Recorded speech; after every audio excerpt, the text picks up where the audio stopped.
Juliette, Aristides. Oh, now I can't hear you. Oops, sorry, amateur move there. Good to see you. Yeah, it's good to see you too. Oh, let me get my volume right. I'm all screwy here. Yeah, so you're in Utah, huh? I am, yeah. Is that where we got the time mixed up? No, I have, it's unbelievable that I've raised three kids, all of whom need orthodontics, with never being able to keep time, date. I'm like times and dates are totally fluid in my brain. I mean, I never get any better. It's crazy. Isn't that funny? I just kind of like assume that I know, and I never stop feeling like I'm right about the time, and I'm almost always wrong. That's so surprising to me because, well, I guess it's really not. But your mind is so powerful. The amount of books you've written and the way you manage vocabulary and all that kind of stuff. It's like you would think that time and date would be pretty, or maybe I, it's I just you're have to, overburdening your brain. I have to like shut down all non-essential systems, and one of those apparently is the scheduling one. That's funny.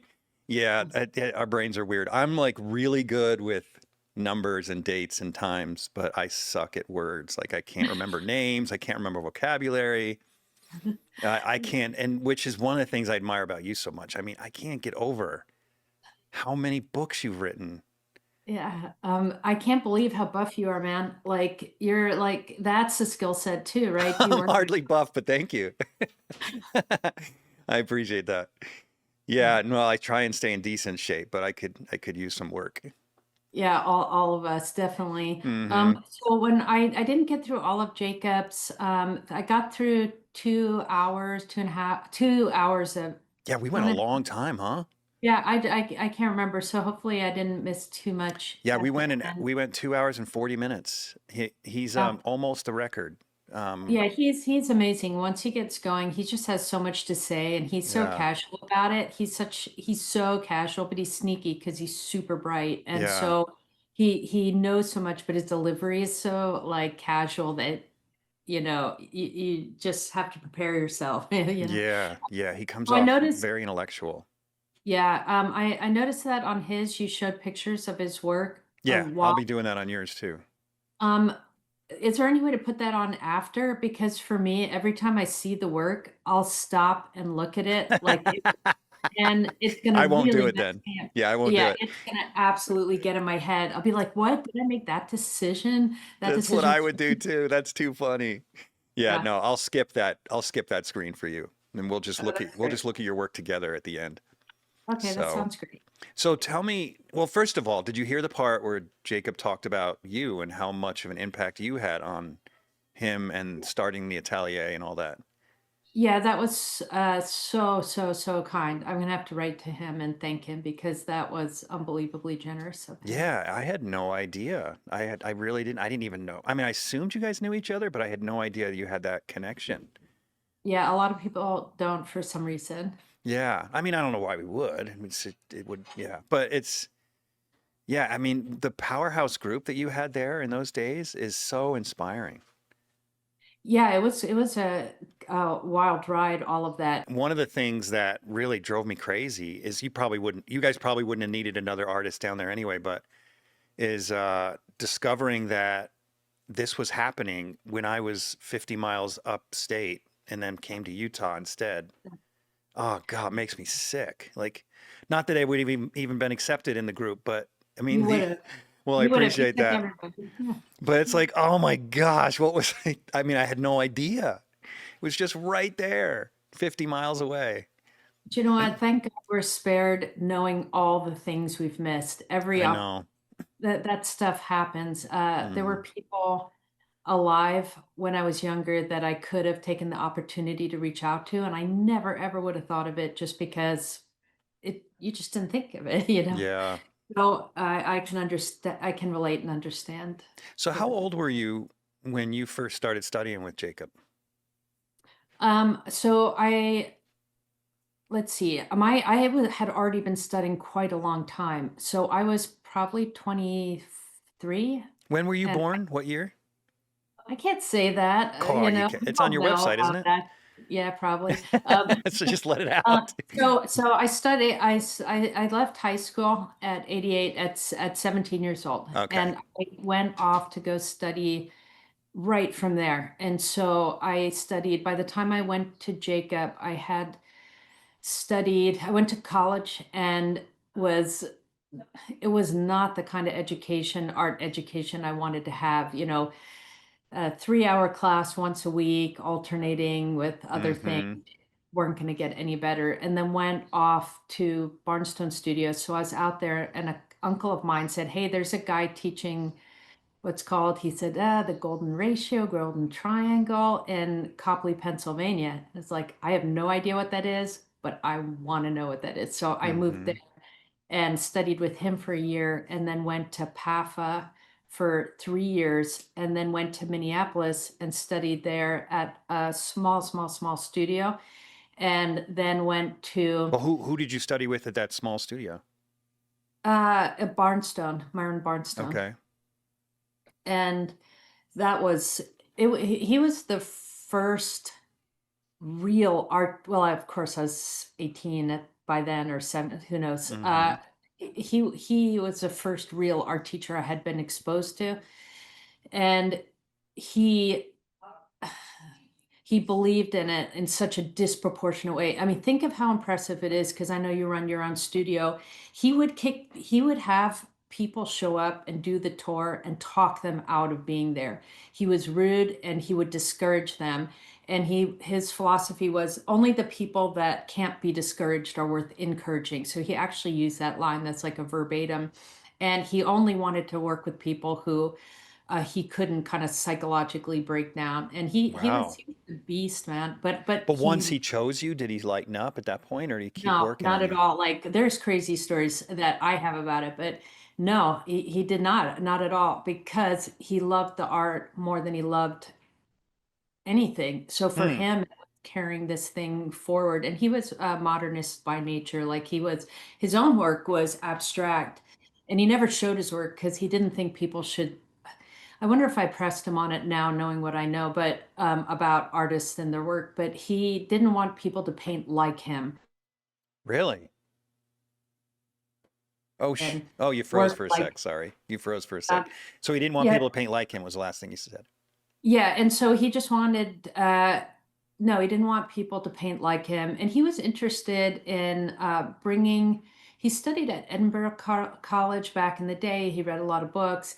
And so he was interested in design system. He was interested in drawing, but really structural drawing, much like, he would show work by Giacometti or Picasso or different types of work, but also, beautiful drawings, uh, traditional drawings as well. But he believed it. And like his lectures, you would find yourself weeping in some of them, just because of the Wow. sheer beauty and power of the way that he talked about it. And so to meet somebody who cared that deeply, that they were unconventionally, they wouldn't thrive at any other, you couldn't put them in a coffee shop for a nice meeting with another person. Like, they're fierce. He was fierce. Mm-hmm. And so that was my first exposure, and it kind of gave me a taste for that there were real things to be found, that if I looked hard enough, could find them. But did he And so, teach you anything academic, or was it mostly conceptual and design based? no, it was really useful. It was kind of stuff that I still use some of the stuff. Years later, he gave me his entire slide library to use to do an analytical drawing course. So if you think, a lot of it would fall under the uh, classification of like analytical drawing. It was sincere, rigorous, measurement based form, and understanding of form, not based on direct observation, but nonetheless a classic order of light. Like, there were things that he had that were absolutely solid. Hmm. And so I was able to get a lot from that. And mostly what I got from that is that there's a lag between what we know and what we can do. And it's kind of two different functions. You can actually understand concepts really quickly, even if you can't execute on them. And I'll just give you an example. Have you ever sat like in I, like if you hear love your neighbor as yourself, or if you hear Mm-hmm. something like, here's ways to be psychologically stronger in the new year. Doesn't mean you can do it, but you can understand it really well and what it would look like possibly to try at least to do that. Mm-hmm. So I laid things out in a way that I never forgot, but it took me decade to be actually able to properly do what I Hmm. did then, what I understood quite quickly. And so that's helped me as a teacher. But also we did a lot of quick kind of drawings with flow through constructive drawings. And so when I went to PAFA, the longest drawings I ever did at PAFA were probably most of the drawings were up to 20 minutes. Occasionally you get a 3-hour drawing. And Wow. I did it for years. And so it really helped me in that sense. But I never saw him draw. Really? He never Yeah. demonstrated or anything. It was just he just No. explained concepts and He would demonstrate on a chalkboard, so diagrammatic. wow. That's why. Wait a minute. What was that word you just used? See what I mean? My vocabulary sucks. Diagrammatic, like he would just kind of do these like, here's a value sphere. I'm going to take black chalk, put it here, white chalk here, and I'm Oh, going to okay. blend it and show you, or stuff like that. So anyway, I did that, went to PAFA, and I kind of did as much as I could there. And And you were there then for 4 solid years at PAFA? no, I was there for 3 years, Okay. and then went to Minneapolis. And because my friend, I had a roommate, not a roommate, but a flatmate kind of thing with Robert Armetta, who teaches at the New York Academy and who's just started his school. He was like, "Hey, there's some ateliers that are out in Minnesota." So I went out there with my sleeping bag and my portfolio case, like, no, I mean, the days before internet, you just arrive somewhere and hope it works out. I don't know how we did it. I Uh, know. That's crazy. I don't even know how you, well, you explained how you heard about it, but you're really fortunate to have heard about it. That's yeah, amazing. super, super fortunate. And so there was a lot that kind of happened in that time at PAFA. All these years were really great. And, but it was really tough also because you were absolutely, Jacob talked about it, there's like a disrespect that goes like with trying to get better at doing technical things, Yeah. especially in that late 80s, or, or uh, going into that. And then went from there. Yeah. So Minneapolis, when I showed up, Lack had got ill. He had got a brain tumor. Oh. And yeah, he was handing off his atelier, I handing off to two co-teachers to teach. So the building's the same. These are two teachers. He stepped back, but I couldn't get in until fall of the following year because I arrived mid-year. So I went to a small studio and started studying there. And then in the fall went to the atelier. And then I made it through, I did, I guess, 2.5 years because I did through grisaille painting. Mm-hmm. And then um went to New York City to study with a Gamel student, and there, And how did my you find that student? that's my friend Robert. Oh. Robert helped me find Jacob. So Robert said, "Hey, there's classes at the National Academy of Design. When your name comes up, just go." And can you imagine being at such a young, like, sort of dumb person where you're like, so, a friend of mine said they put my name on a list, and when my name comes up, go. And so my name came up, and I went. I had no idea what I signed up for, and it was like landed right where I wanted to be.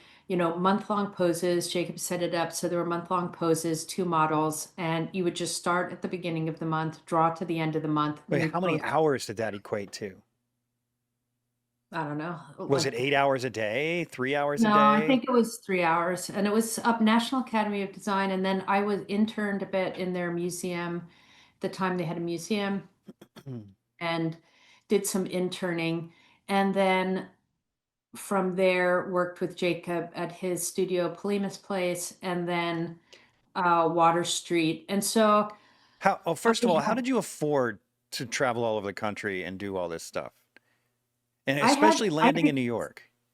I, so this is kind of interesting because if you think of like what parents spend on college, um, my expenses were so freaking low. Like in Minneapolis for all those years, my rent at the time was $200 because a month because I lived in a place that was so small you could almost stretch your arms out and like touch the walls. It was that small, and the fridge was you couldn't even get around to it. You had to stand outside. It was one of those mini ones under a burner. It was really Wow. to open it up. And so like when I studied with Barnstone, this is gonna make you laugh so hard. You could still buy an egg for 20. I'd go to the restaurant across the street and get one egg cooked to go for 25 cents. Are you serious? In Philadelphia, I lived above Olga's restaurant, and Philly, I felt like was like the home of the 99-cent breakfast, two eggs, hash browns, toast, and coffee, 99 cents.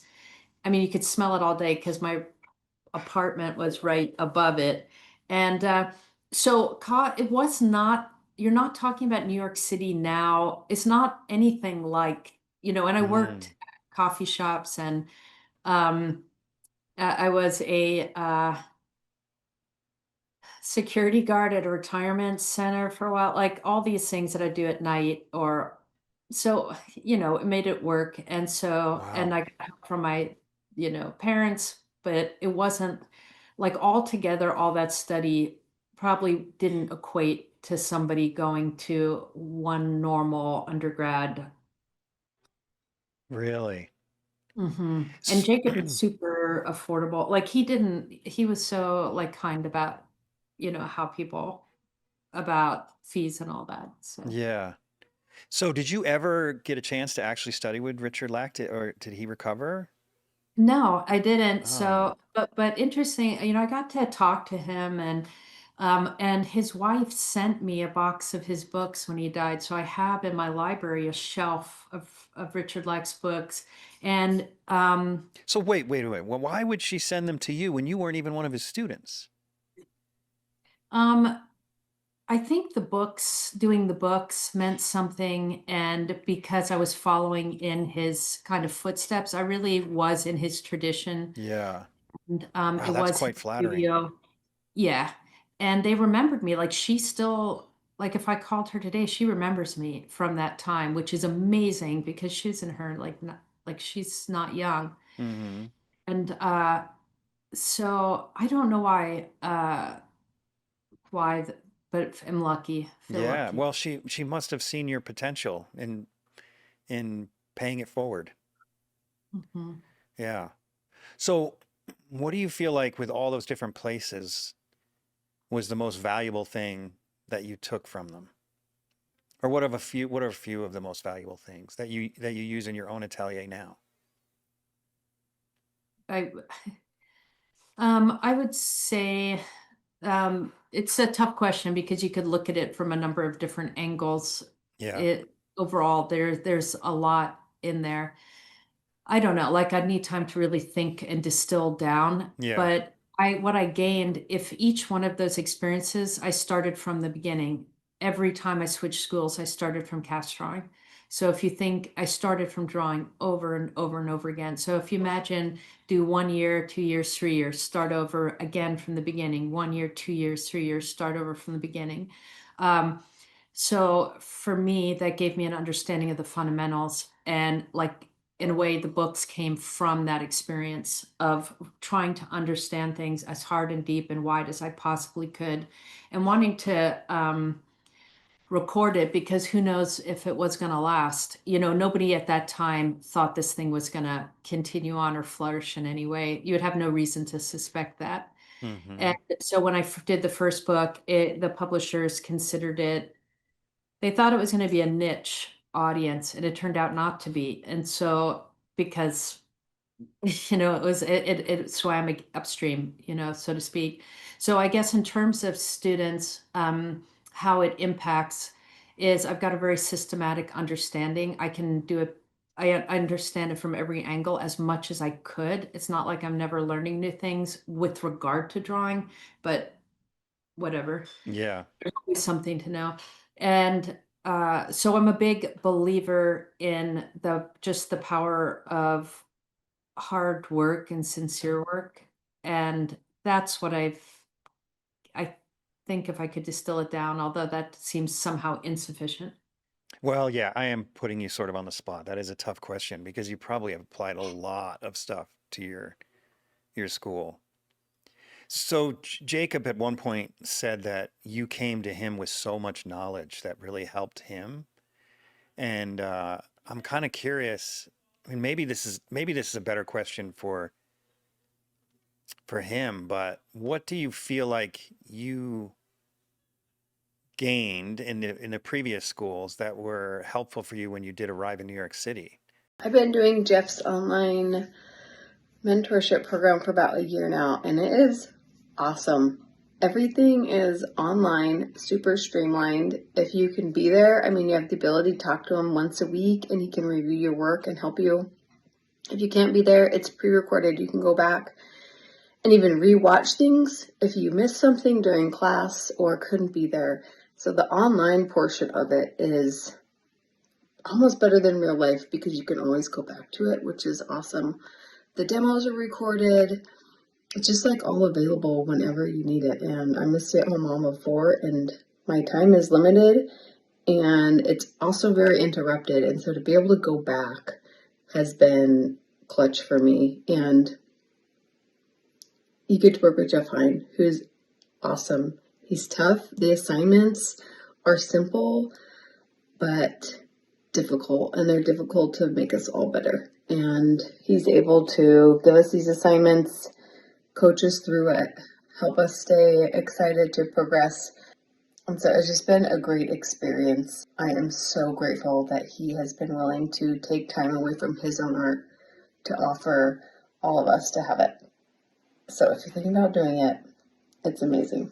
To learn more about how you could have me as a personal mentor, check out the link to HEINatelier.com in the show notes or video description.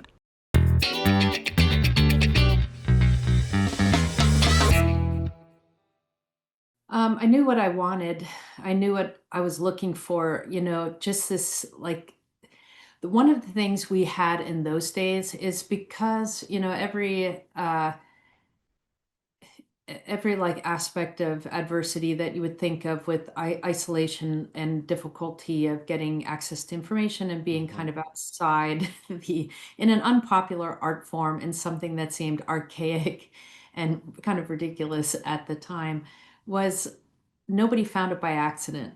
You didn't get the impression that anybody stumbled into this because they just fell into it. Everybody was looking. And so it was very much a treasure hunt and that sense of band of brothers, not necessarily in terms of friendship, but in terms of mission oriented approach to we just wanted to be part of this badly. And this being a return to beauty and meaning and things that we felt were absence from the culture at large. And so that was the important part. The art Hmm. was, for me at least, almost secondary to that. And so it was a particular kind of calling. So when I arrived in New York, I already had a lot of experience in terms of that kind of thing. I just wanted to get better. What? Okay, so you're only a few years older than me, and I didn't. It was as though I had a treasure in my backyard, but no one knew it was there, so it wasn't there. There was no reason to look for it. It didn't. It might as well have not existed. So, Yeah. how did you and these other people that showed up in New York City with Jacob and the various other institutions you arrived at in this search, how in the world did you even know there was something out there to find? Because of that first meeting with Barnstone, Mm, and books, books, that's the treasure of books, like that's in books, is within a book, you find the best thoughts of the people from any time in history. If they've written something, you're in their head. You're actually, things about them that people that they could have lived with in the same household wouldn't have known. Like you think, oh, I can't wait to meet this person. you would probably know less by meeting the person than reading what they wrote. Mm-hmm. And so through reading, you find out there was and if you're like if you're a kid and you're chosen for this profession, I mean, I do believe that it's you know, a calling. I do believe that. And so one of the things for students that I do tell them is that, because I remember worshiping my teachers, like they knew like everything that I wanted to know.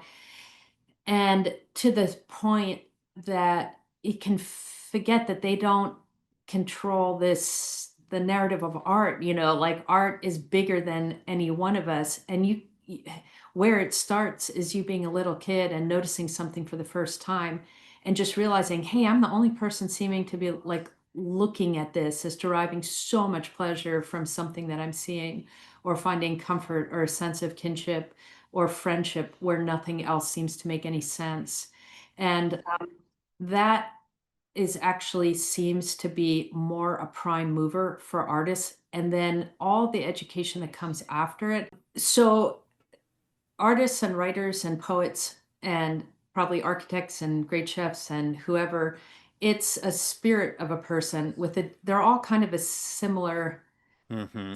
spirit. They're just looking for there's a medium and an aptitude for, I want to spend, I have the capacity and desire to spend all my time learning to play a violin, or to learn to write, or to paint, or to draw, or to write a poem, any of those above. So if you think of a little kid or someone who's a teenager or into adulthood gets placed with some kind of fire, even a small, tiny one, and that is the thing that leads to everything that comes after it, how you respond to that. Mm-hmm.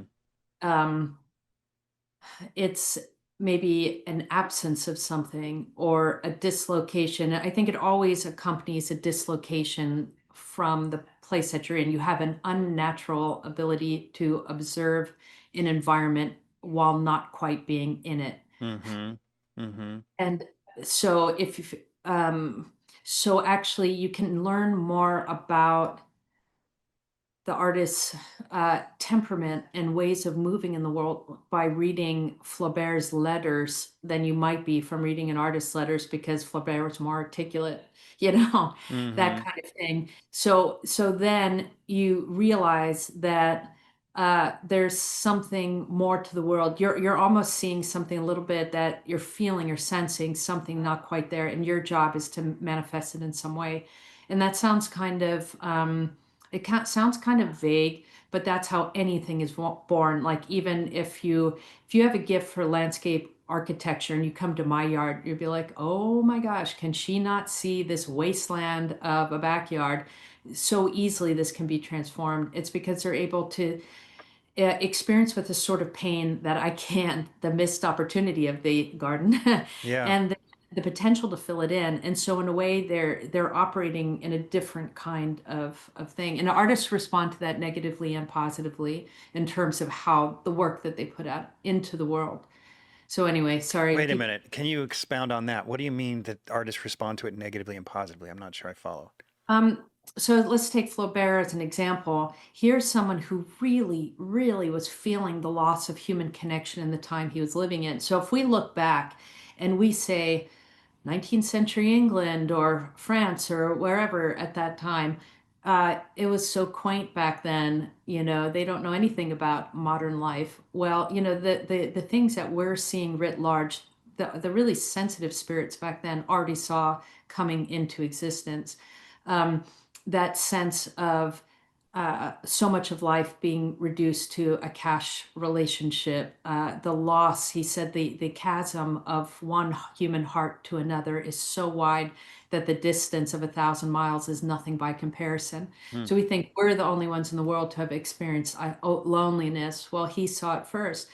So if he's going to write a novel, does he want to create a positive thing of here's what it could have, here's what it could look like to have human beings working really together and beautiful conversation and all the rest of it? Or he could write Madame Bovary, the exact opposite, Mm-hmm. to show the loss, to highlight the loss. maybe Fahrenheit 451, he could have done, here's how the power of books moves me. Here's the human things that have been lost, are being lost through the great acceleration and speed and dumbing down or numbing of our emotions. Here's, rather than, Fahrenheit 451, he like full on explored the dark side. In fact, he pushed that further. He could have been a Maxfield Parrish. It could both be operating from that same sense of loss, Hmm. if that makes That sense. makes perfect sense. Yeah, he's getting the same stimuli, but he can react to it differently, either negatively or positively. For the same goal, I'd like Yeah. people to see what I see and make a change to somehow make it better. Hmm. Hmm. You know, I'm going to jump back a little bit because something you had said earlier. You talked about aptitude. Mhm. And I'm assuming that you recognized at some point that you had an aptitude for this thing, or at the very least, an unnatural or unique hunger for it. When did you recognize this in your life? Um, I I feel like I was the world's most ungifted art student, and I think I probably was, because I needed so much education to get to the point where Now, are other you people just can being learn what. modest, or is that No, actually no, your no. experience? I did not have much aptitude, but what I had is an insane hunger for meaning and an insane desire for there to be a world of significance and beauty. And so I felt I felt like I couldn't live through it. That's how bad it felt. So for me to throw myself positively into uh, Hmm. piecing together, um, and being part of a group. I don't know if I had friends, but I felt like at the time everyone was on this solo, treasure hunting kind of side. We walked side by side more than, with the exception of my friend Robert and a few others. Uh, but I had a greater hunger than the people around me, and but I didn't do well in school, In school, leaving. as in even art school.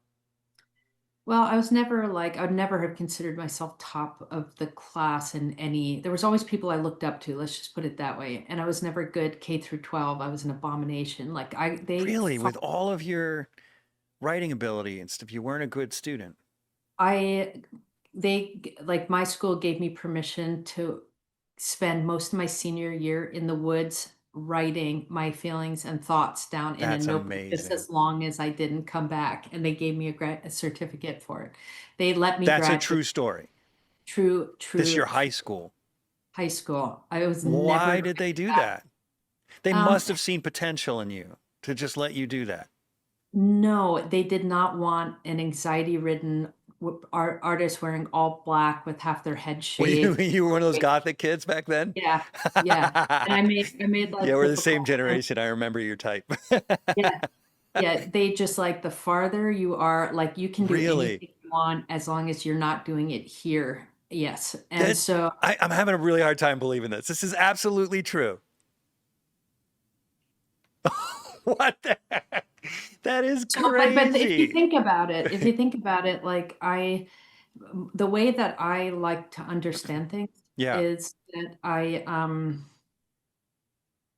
I'm not being self-deprecating, because I'm not. I just don't function well in institutions like that. And because the way I need to understand things from my mind to make sense of them, I have to go back to the beginning, as far back as I can, and understand the first principle. And it's oh, I exactly relate like to that. my art. Yeah. And so if I'm in a class, they're immediately like zipping ahead to, here's what I want you to memorize. I Oh my won't gosh, do it. yes. And so I Yeah, had an entire education like that. And so for me, I was just like, it turned into kind of a hostility towards that environment. Would probably just started with, I need another way to learn, but I've ended that's up, wild. yeah. And so, but the interesting thing about it is that I'm still studying all the time. Like I've never stopped studying. because I love to learn. But I Mm, don't learn well in, I know which environment I learn well in. And for art, I had a deep appreciation of it. I was moved by it. And if you think of anybody who goes to study art, you can't know you're any good. And at the beginning, with the rare exception, you're not any good. It's the job of the instructor to help you get better in whatever way, and work with the student to make them better. One mm, way doesn't work for every single brain because mm-mm, people are tonalists, some people are form folks, some people excel when with value pattern and different, there's mm-hmm, certain there's compensation, and the elements stay similar. How they're applied ends up being, weighted in different ways that allow for mm-hmm, different forms of expression. So I'm not actually being down on myself saying that, oh, I didn't learn well in that environment. It just did not work for me. And probably to my benefit, because it forced me to dig a very, very deep well. And at the time I was growing up in the environment that I was in, uh, introspection wasn't a virtue. And that's what I was best at. I was best at looking around at things, having strong feelings. And, they're yeah, just not going to be, it's like, yeah, come on, it takes a while to grow into ourselves. So when I yeah. look, Do you I know why really, I laugh at this? It's not because I'm laughing at you. It's because I'm laughing because I feel like if I went to your school, I would Mhm. have been in the woods with you. I relate to this so much. It's ridiculous. Can I just tell you two stories real quick? So Please. when I was at the university, or not university, the Salt Lake Community College, I took a math class. I don't even remember what it was, but we were dealing in imaginary numbers. And this is, as you get older, you start to figure out what's wrong with you. Not wrong with you, but what's different about you, right? Yeah. Because I imagine the way you describe yourself, I mean, it might not be the case, but I expect that it took a few years for you to figure out what was different about you in high school, right? Mhm. That's the way it was for me. So I'm in my first year of college and I'm doing this math class and we're talking about imaginary numbers. And the guy's the head of the math department. He's literally a quote unquote mathematician. And he's just doing what they always did all through high school too. And he's saying, okay, when this happens, plug in this formula, you get a result. When this happens, plug in that formula, you get a result. And I raised my hand. I'm like, look, my memory is like a freaking slug. So can we talk about why this works? And then I can reverse engineer it. Yes, that's He me goes, too. I don't know. He said, I don't know. I couldn't even believe it. So I had to go to the library and just figure out why it worked. And I'm reading all the way back to Isaac Newton and everything else, trying to figure out why the logic behind imaginary numbers in order to pass the test. Oh Because I my couldn't gosh. memorize the formulas. I didn't want to Okay, memorize the formulas. that's exactly, that is me exactly. They Yeah, were like, negative numbers exist. Why do negative numbers exist? If you cannot explain that, I'm not going any further in the exactly. And And they never that's, know half the time. They just regurgitate what they learned in math class. It's crazy to me. Is it just me or the rest of you guys also get weirdly excited when you order new paint? Because I don't know about you, but when I get paint in the mail, it feels like Santa just dropped my Christmas presents off at my doorstep. With Vasari paint, my paint of choice and the podcast sponsor, it's even more exciting. And let me show you why. Because when Vasari shows up, it comes in this incredible box where each tube lays in this little compartment perfectly formed around the tube in this nice soft foam. And it's surrounded by velvet, red velvet. Now you got to ask yourself, if a paint comes so carefully protected and surrounded by red velvet, you got to wonder if this paint is worthy of royalty. It is. Vasari is. So if you haven't tried Vasari, you're seriously missing out. And the thing about Vasari, it's not only the best paint out there, it's also made by an incredible company that's been around for 30 years and knows its customer by name. Do yourself a favor, go to vasaricolors.com and order yourself some for your next painting. yeah, and that's our secret sauce in a way. What Yeah. looked like massive liability at a certain stage in our life becomes our, like, key driver to excel, to create something unique. How few opportunities people have to participate in the formation of their own way of thinking, their own way of seeing the world. And that's what you and I were given because it was broken, like our link to whatever that Yeah. was broken. And it forces us to create our own path, which leads to my second story, which is hilarious. I could never hold down a job, even a waiter job, a simple job, because all my bosses thought I was a moron. And there was this one time where I had a job at a steak place as a waiter. I only was there for a couple weeks because I'll just tell you one event. The one event that was probably the deal breaker for me. I was at a table of 8, standing there, and I said, introduce myself and whatever. They ordered all their food. And then I kid you not, I found myself in the kitchen and I didn't know how I got there. And then I thought, did I just take an order? I didn't write anything down. I didn't hear a word they said. I vaguely remembered their faces. But the reason why is because I was daydreaming about something else I wanted to be creating or doing, and I just couldn't focus on it because I just couldn't care less. Yeah. And so I went back to the table with my tail between my legs. They were so mad. A couple days later, my boss said, you know, Jeff, you're a nice kid. Can you just quit? I don't want to fire you. I said, yeah, I'll put in my 2 weeks notice. He goes, no, you can go home. Oh, that's so bad. Yeah, but That's so horrendous. My stint waitress was as so freaking identical. So in high school, I'm like, I'm horrendous at math. So I worked at my first job at like a Chinese food restaurant.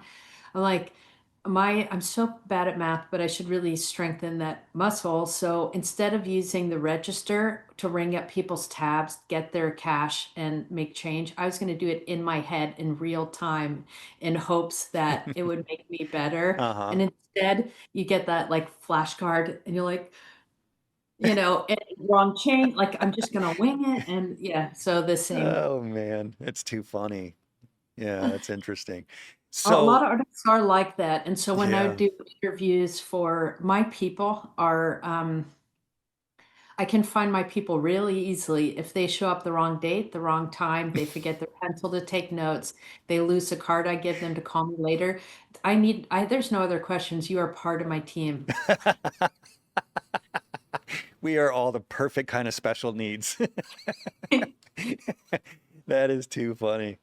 Oh man, yeah, it's great to meet other people like this and be sort of justified. I don't know. It feels good to know that I'm not that weird. Nope, nope, not at all. Just probably, God didn't make just one kind of person, and we're in a society that seems to create this like, you know, we're after a particular kind of perfection. Well, what if we're designed perfectly for where we needed to be and where we are? In which case, nothing was broken the whole time. In Yeah, a certain way, it was just, going against we're being gently nudged in the direction for our calling. You yeah, know, yeah. lies here, not there. So if you didn't see yourself as having aptitude, this is where you and I are different.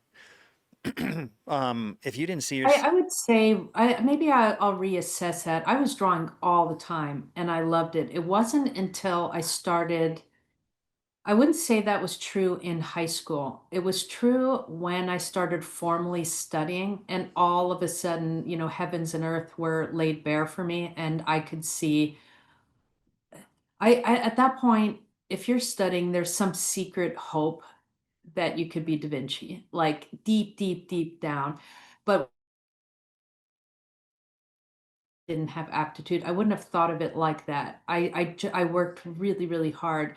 Looking back, I say I did not have aptitude because why didn't I get it any quicker? It's like looking back, I it's was like, gee, hard. I had a student like that. Yeah, So in the time, I didn't like meekly crawl into this. I don't think I have aptitude and I'm just going to follow it anyway. This was like looking at what people are able to do now, what my students are able to do in half the amount of time, all that. But it's a different era. And I also think yeah, that my own path was perfect for where I needed to be. I would never have written the books, any of them, if I was one of those people that didn't have to throw myself against every single wall like over and over again to understand.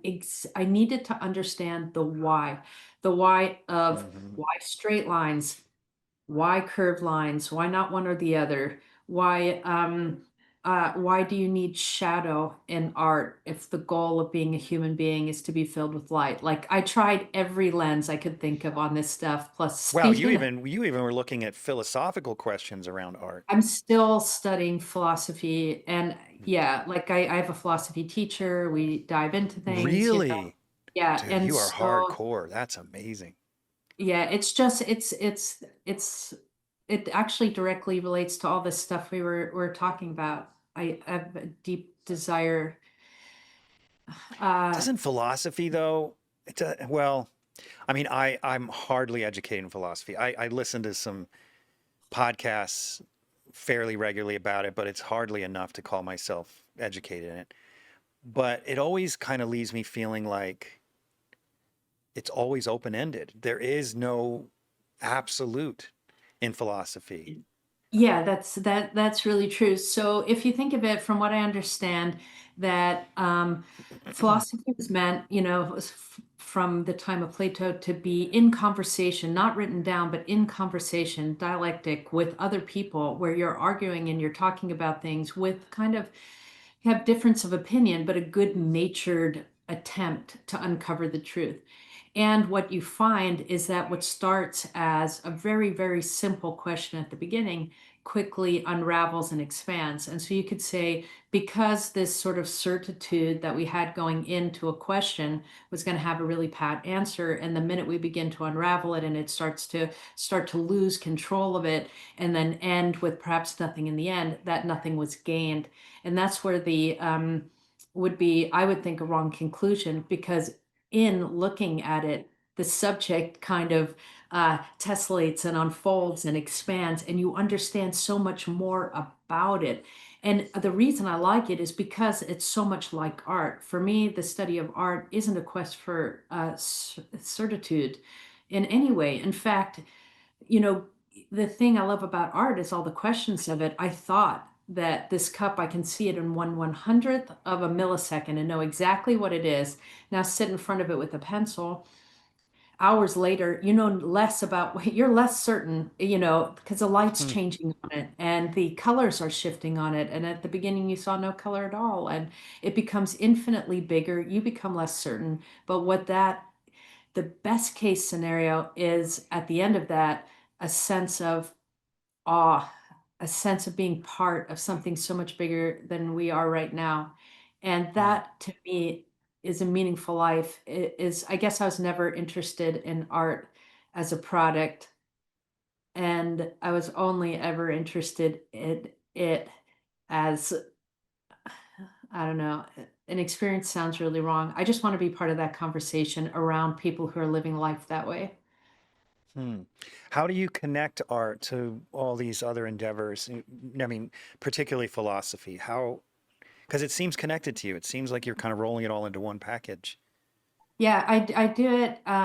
So how it works for me is like in my program, I'm getting speakers. So in my program, I'm always assigning adjacent reading, you know, technical reading, which I'll most of the time I'll just pull from a chapter of my different books, my books, because they're concise and they kind of go along with the lessons.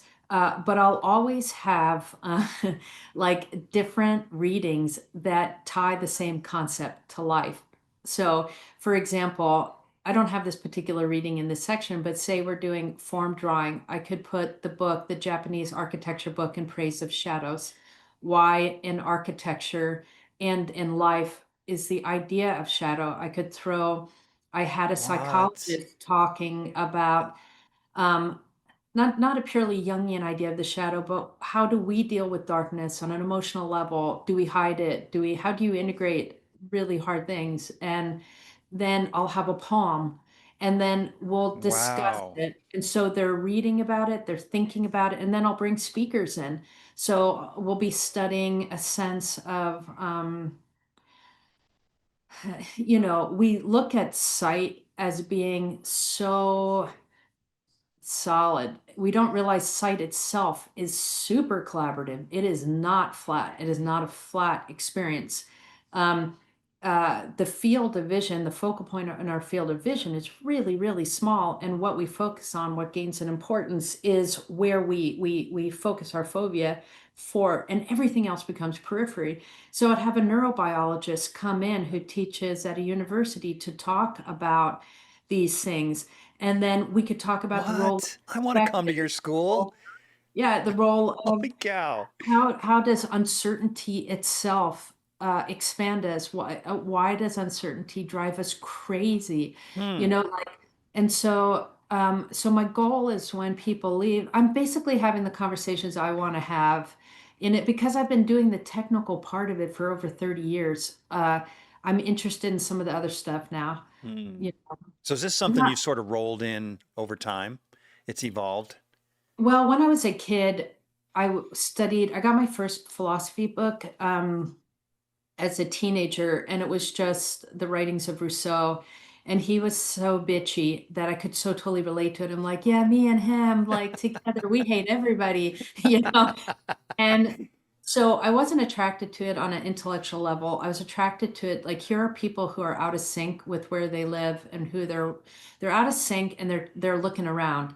And so I attached myself to it purely in that way. Hmm. And so, but like, okay, so let's cut to, and I'm sorry I'm talking so much because you're so interesting. Like, I'd love to just like, Oh no, it's throw about you. this back to you. We'll talk Um, next time we see each other at porch study yeah. or something. So here's why. Okay, here's like if we could like bottom line, and I know we're almost out of time, but is that art isn't just a legacy from the past. Art is existed tens of thousands of years before civilization existed. So in our time, we think, oh, like STEM programming is the most important because we're in a culture, you know, a total work culture, even though work considers people disposable if you're in any one of these tech industries. Hmm.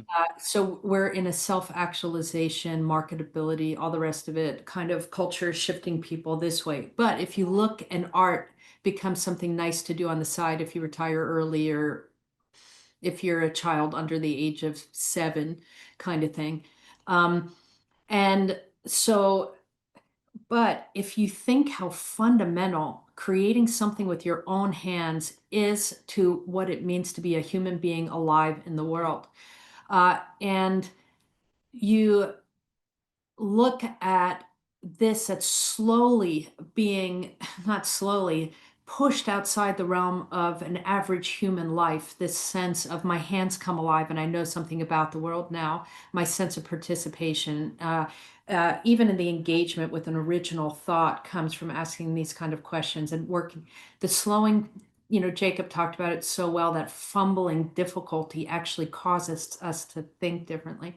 So the reason I'm interested in it all is because the next stage for art is going to be the most important or as important as it's ever been before. And it might not appear and manifest in the way it did before, Hmm. in the sense of we're creating work, we're hanging it in a gallery. But if you look at art in terms of preserving a human spirit, what it means to be a human being in the age of a neural net, in the age of exporting every creative endeavor to a computer, and in the meantime, shrinking and suffering for it.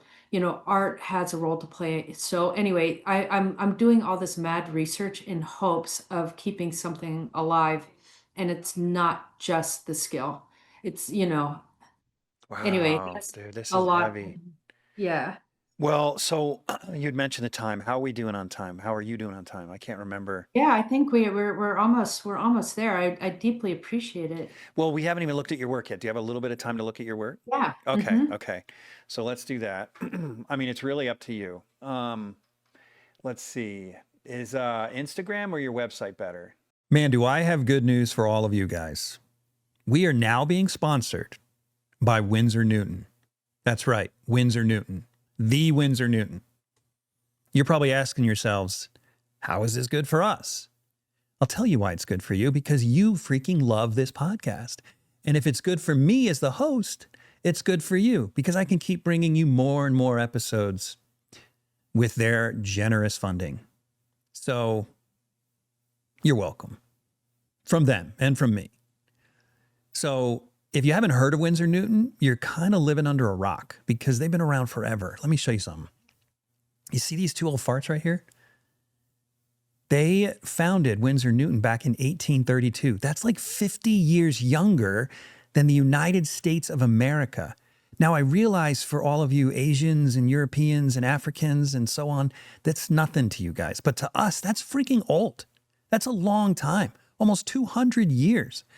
Now, if a company that sells art supplies has been doing it for almost 200 years, you'd think they know what they're doing, and they do. And I know they do because my entire studio is full of Winsor Newton art supplies, from ink to papers to charcoal to pencils to mediums, everything. And recently, one of my guests highly recommended their watercolors, and I'm hoping to start watercolors soon. And of course, I'm going to go to them. And you should go to them too, because they're offering a 10% discount code, Undraped Artist Pod. Undraped Artist Pod. You type that in, you'll get 10% off anything you order off their website, windsornewton.com. Send them a message that you love this podcast and that we're worth investing in by using this discount code and ordering with it. Undraped Artist Pod at windsornewton.com. Go buy some art supplies. Discount code only good for 30 days from the time of this ad. We can look at some body of work off the website. I don't know if it's totally current. Do you want to go to some of the figure stuff, the drawing, Figures and like charcoal, see- maybe, or paintings? Yeah, try a figure. Let me see if I can't see it bigger. What? Oh yeah. So these are all stuff from a show that I did at the Museum of Customs House Museum. They did a whole show of them. Wow. Yeah, and so this is kind of It's mixed media. yeah, it's all mixed media, this body of What work. is the media? Or what are the medias? Liquid charcoal on acrylic with oil and wax. Oh Like my I was gosh. trying to How do find you a eat- way. That's wild. I was trying to find a way to, I wanted to get rid of the glass. I wanted something that felt like an artifact that kind of has a physicality to it. This is charcoal and some, you know, either liquid charcoal or some oil in the back, something like that. Little pastel for the blue. These are gorgeous. I didn't say in the beginning because we just sort of jumped right into conversation, but your work is just extraordinary. I mean, Oh, I've thank always you. been a huge fan. I mean, it's just so inspiring. Thanks so It's much. so beautiful. So this is similar to the first one, the medium. Yeah. Wow. I get my husband to pose for me sometimes so he could be reading, Was get it that from, the last one, your husband? yeah, he'll read or play guitar or something and I can do his back. That's great. Yeah, these are remarkable. So, Thanks. what is your approach in teaching this? I mean, what is your approach to drawing? Just a quick summary. Yeah, I try to balance observation and technical, like I balance theory and observation in tandem. So we'll do a little bit of both. And when I first started, I would just have people draw like I did um, until they were really good at it. So I had a student that was there 7 years studying and she was still in drawing and she's like, I gotta leave now. I'm like, well, how can you leave now? We haven't even got to painting yet. And she Yeah. was like, well, I've already been studying 7 years. I can't do this. And so I've stopped doing that. Just try. And I actually don't think you should just like, I think it was a mistake on my part to stay with drawing for so long before moving to painting. But anyway, so what I have them do is just get as good as they can within a year or two and then move on. Oh, really? Okay. Yeah. Do you And then ever they go find that back. certain students just really struggle to reach that? I mean, be good enough at the end of 2 years to be a good painter? With drawing Yeah. before moving to paint. Yeah. Yeah, absolutely. But sometimes people, I've had a whole education myself in how these things play out.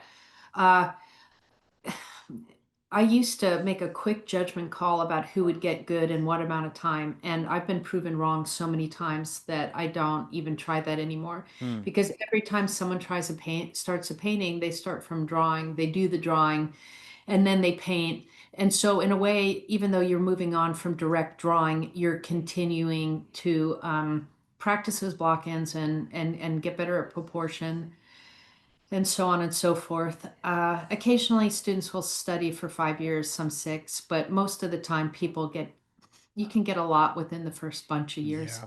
Yeah. Yeah. I just had a student recently who he was doing well at drawing, but I was concerned a little bit. But technically, he had achieved the, or he had reached the level that I have established. I have certain criteria they need to reach. And he had reached it, so I had to pass him into painting. And then he got into painting, and I was shocked. He like is blowing my mind with painting. See, You just never know. you do not know, and I was so arrogant about it. I was Yeah. so arrogant. I knew exactly who was gonna, and I find that you can't tell who's gonna be painting 10 years later and who's gonna kick ass, at a Yeah, certain. you really can't. Yeah, these are something else. Thanks. Go. How were they for sale or was it just a show? Yeah, yeah, they were not at the museum, but through a gallery. I did a Nashville show at the exact same time. Um, Hmm. uh, the photography on it's weird. So I did a show, all of drawings, like small chalk drawings, and then uh, at the exact same time, and those were for sale. Wow, yeah, these are something else. All right, let's look at some of your paintings. So I know you're short on time here. Oh, Oh are wait. those painting? Oh wait, scroll down because Oh, here we maybe. go. Okay. Wow.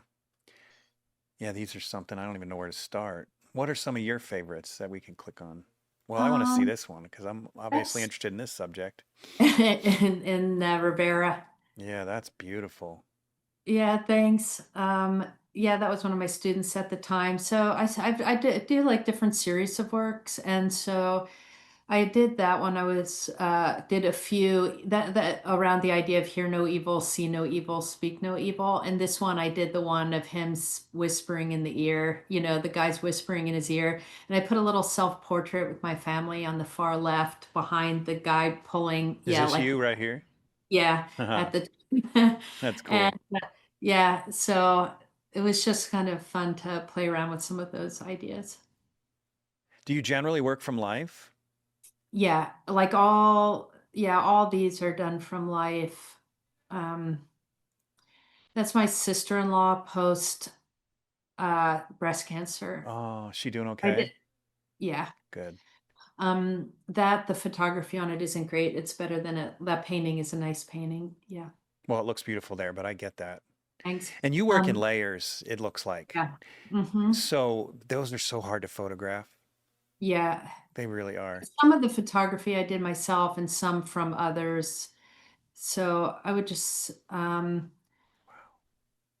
So tell me about your process a little bit. Do you do an um, elaborate drawing in the beginning or is it pretty like loose? that one I didn't, but you can see the bottom under ledge is just first pass wash. Yeah. And on the tomatoes or some other, like you can see the underpainting. So when you're doing a figure, what about then? Do you do an elaborate drawing or do you go right into color?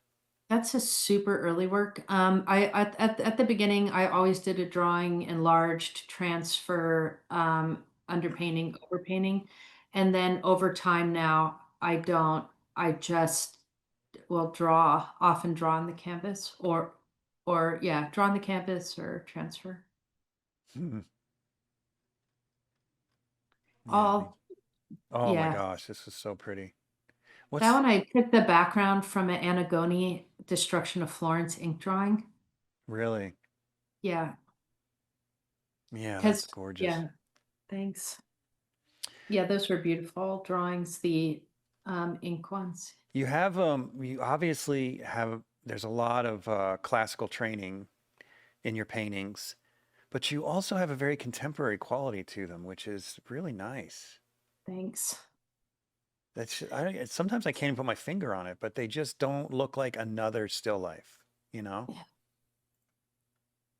Yeah, I did a whole series of those on the windowsill in my studio. Yeah, just beautiful. And I did a pandemic series of yes, of interiors, which was Let's see. I don't know if Is it you up here? scroll up those, go back, all those were pandemic interiors. Just you painting the place you couldn't leave, Um, basically? well, there was nobody in the up at Gage Halls were empty where I had my atelier and I could go in and just work. So You are quite the colorist. Look at that. All that color in the floor is absolutely yeah. gorgeous. Oh, thank you.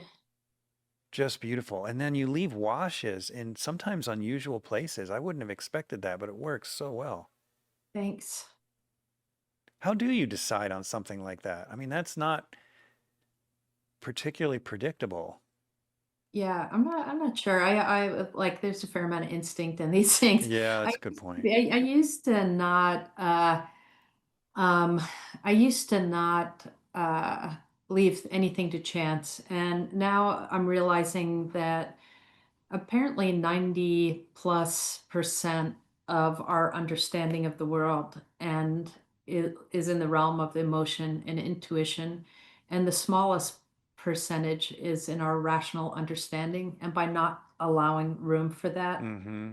the way doesn't even make sense. So I'm just kind of throwing myself out there a little bit in terms of my decision making. Yeah. Yeah. It's amazing how painting can take an ordinary space and make it into a beautiful space. Yeah, thanks. Like weirdly enough, like you know how you decide to like paint something like that is you go into the room and and you're like, "God, that color on that edge is crazy." And then every time you go in, you're like, "That edge, look at you. You're great." And then Yeah. just like over a period of like 2 months, you're like, "Damn it, I'm just gonna paint you." And I'm just gonna have an excuse to sit and look at you. In meantime, people are coming in and out of the stall.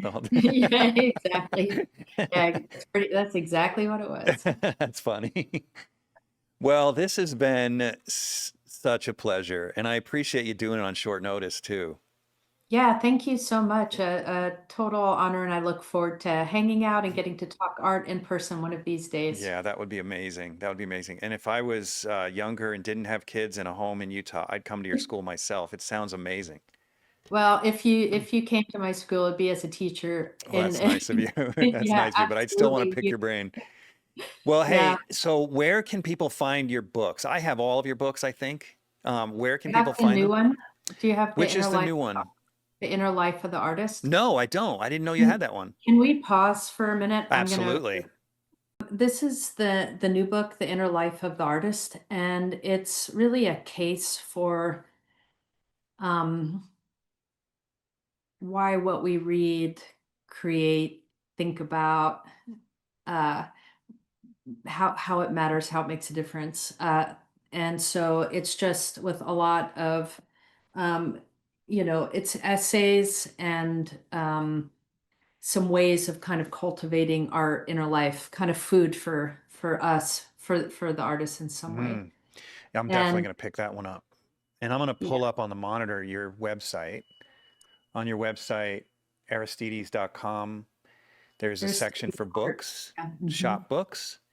Yeah. And this is the new one right here. And I was looking through, and I don't have this one, and I don't have this one. I thought I had them all. I have all the ones below it. Yeah, those ones are, I've had a change in philosophy over time. At the beginning, I didn't think you could learn much from books technically. It was more just adding to understanding.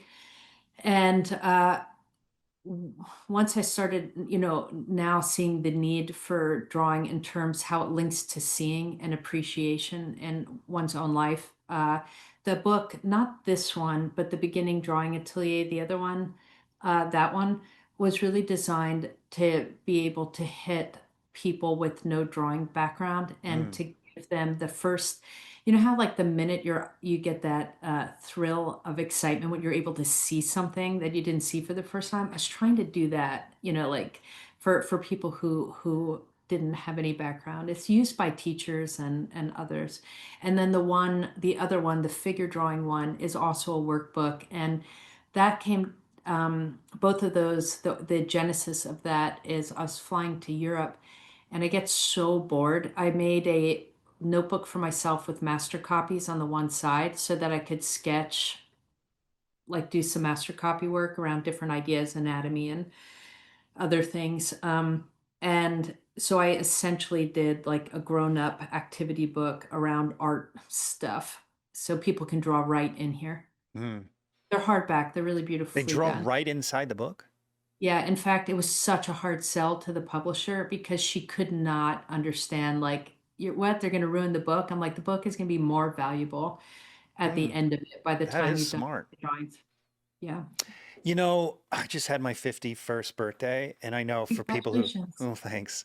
For people who are a lot older than me, they're going to think, oh, you're being silly. But lately, my whole career, I've always had this attitude that it doesn't matter what I leave behind, it matters who I become when I pass. But lately, I've been really thinking about my mortality and how, man, Me maybe I do want to be remembered when I die. I never really thought about it much. And I look at your collection of writings, and you may not see it this way, but you've already guaranteed that your name will never be forgotten, which is such an amazing thing. And I don't know if you see it that way, but Thanks. it's Thank such a you. beautiful thing. I mean, all of these words that you've put together that they'll always be here and always have your name associated with it. It's such a great thing. I'm really happy for you. Thanks, Jeff. That means a lot. It really, really means a lot, more than you know right now. So, Well, I'm glad. Well, thanks again. It was such an you. honor to talk to you and get to know you a little bit better. And hopefully we can see each other in person sometime again. Absolutely. Thanks a million. All right. Take care. Take care. Thanks for tuning in to the Undraped Artist Podcast. If you enjoyed it, subscribe.